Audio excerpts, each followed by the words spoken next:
Hello friends, இன்றைக்கி TNPSC previous year கொஸ்டினில் general ஸ்டடீஸ்லேருந்து ஒரு கொஸ்டின் பார்க்க போகிறோம். மது அருந்தி வாகனம் ஓட்டுவதை கண்டுபிடிக்கும் சுவாச பகுப்பாய்வு சோதனையில் பயன்படும் சேர்மம் என்னன்னு கேட்டிருக்காங்க.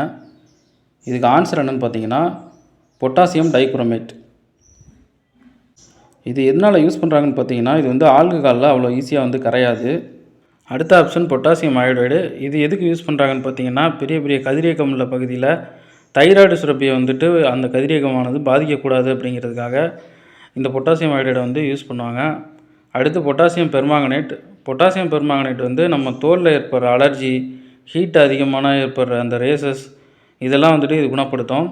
இதை எக்ஸ்டர்னலாக யூஸ் பண்ணலாம், இன்டர்னலாக யூஸ் பண்ணால் உயிருக்கே ஆபத்து அப்படிங்கிறாங்க. அடுத்து காப்பர் சல்ஃபேட். காப்பர் சல்ஃபேட் அந்த பதப்படுத்துதல் இந்த துறையில் யூஸ் ஆகுது. ஃபார் எக்ஸாம்பிளுக்கு இந்த நீச்சல் குளங்கள்லாம் அந்த சுத்திகரிக்கிறதுக்காக இந்த காப்பர் சல்ஃபேட்டை யூஸ் பண்ணுவாங்க. Thank you friends. இன்னொரு கொஸ்டினில் மற்றொரு காணொலியில் உங்களை சந்திக்கிறேன். டிஎன்பிஎஸ்சி படிக்கின்ற உங்கள் ஃப்ரெண்ட்ஸுக்கு இந்த காணொலியை ஷேர் பண்ணுங்கள், லைக் பண்ணுங்கள், கமெண்ட் பண்ணுங்கள். தேங்க்யூ.